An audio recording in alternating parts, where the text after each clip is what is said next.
Welcome back, guys, to Boats vs. Haulover, where man and machine take on Mother Nature down at Haulover Inlet, Miami, Florida.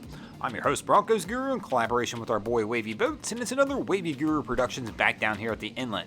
And it is a rough day here at Haulover. It's going to be interesting to see how our boats and how our captains handle this week's competition, and let's get this one started. One way to try and handle Haulover Inlet when it's got big waves is to come through with big power, kind of like this Sea Hunter with quads on the back is going to do right here. We're going to watch as this crew tries to power their way into the inlet. You can tell by looking at these images, it is a massive day here at Haulover, and this is a very heavy following sea, which can be a very intimidating thing when you're coming through the inlet. This guy right here, though, behind the helm, seems to be doing a pretty solid job. He's not overdoing it on the speed, but making sure he keeps enough power on the throttle to make sure he has control the whole way through the inlet. This really actually is a pretty impressive run on conditions like this, and this round will absolutely go to the boats.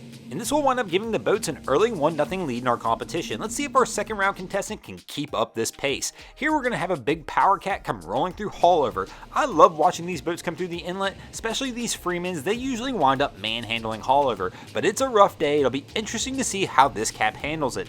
He's kind of been a little bit all over the throttle here. He kind of came out the gates fairly quick, back down on the throttles a little bit, and then he kind of pushed it back up. But really, these cats want to eat this water up, and he really needs to kind of hit this at pace. He is keeping the boat on plane, but whoa! He's coming off plane here, and that's not a good idea for this boat. Now, he's caught in the trough, and Haulover's going to have its way with this vessel. I'm not really sure why this captain decided to come off the throttle, but now this is going to make for a rough ride, and Haulover's probably going to give this guy a lashing for doing it, and Haulover will wind up taking the win in this round. Now, you don't always need to come flying through Haulover to take a win here on BVH. Sometimes easy does it, and easy does it means just finding that right pace to get yourself safely out of the inlet and keep the people and yourself dry in the vessel. Kind of like this regulator's doing right here. They're not doing anything crazy, but they are doing things right. They are just barely on plane and slowly working their way out of the inlet.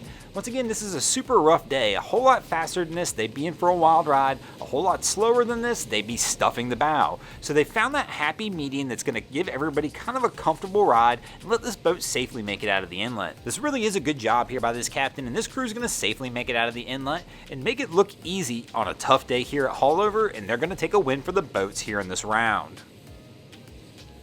Now, just because this crew is able to take it easy out of the inlet and make it look good, not every boat will be able to do that. Every vessel's a little different, has a little different features and benefits, and a little different way it's going to perform as it's coming in and out of the inlet. So it's not always the correct way to take it nice, slow, and easy. Kind of like we're going to see right here, especially in a heavy following sea. I mean, these guys basically stuffed the bow right off the bat. They're knocked off plane, and now they're kind of at the mercy of Haulover. Haulover's going to push this vessel around. When you've got a heavy following sea, you've got to either stay on the back of a wave or keep the throttle down enough to keep up the pace to where you can stay in control of the vessel. As you can see with this vessel kind of going all over the place, they're not really 100% in control. Haulover's really more in control of what's happening with this boat. Now, this vessel will wind up making it into Haulover Inlet successfully and safely, but I'll tell you what, this captain right here still has to have a stressful time with this. Whenever you're getting manhandled by Haulover in these seas, it's got to be a rough feeling. In this round, we're going to go ahead and give it to Haulover Inlet. That's going to take us into our fifth and final round, tied at 2 apiece, and who will take the win this week? Will it be the boats or Haulover Inlet? And that decision is going to be left firmly in the hands of the smallest vessel we've seen come through Haulover today. Here, this Tidewater with a single 300 in the back is going to start making its way into Haulover, and let's see how this captain and vessel handle it. It looks like they do have their game plan in place. They're going to try and jump on the back of a wave and ride it in. If they can keep this momentum up and stay in control, they should be able to go ahead and take a win for the boats in this round. And it looks like they're going to make it into the inlet. Haulover's going to give them one little pop, but that's not enough to stop them, and the boats are going to take the win in this round. Last episode, we let you guys decide the winner of the episode. You voted in the comments, and you guys chose the boats as the winner in that episode as well. And as usual, we'd like to thank a few of you guys who voted, so our featured commenters this week will be Connor O'Brien, Joey9, Dan Lindsay, N. Wilson, Com Rose, Dean Macca, Joel Duffy, and Everyday Tenor. Thanks for watching, everybody. We hope you enjoyed the content. If you did, be sure to check out our other channels. We have Wavy Boats, who gets us all these great images down at Haulover Inlet. My channel, Broncos Guru, we do some great comedy boating videos over there as well. We also have the Miami Boat Ramps channel that focuses on all the hilarity that happens at the boat ramps around South Florida. And if you haven't already, go ahead and drop an anchor on the subscribe button here.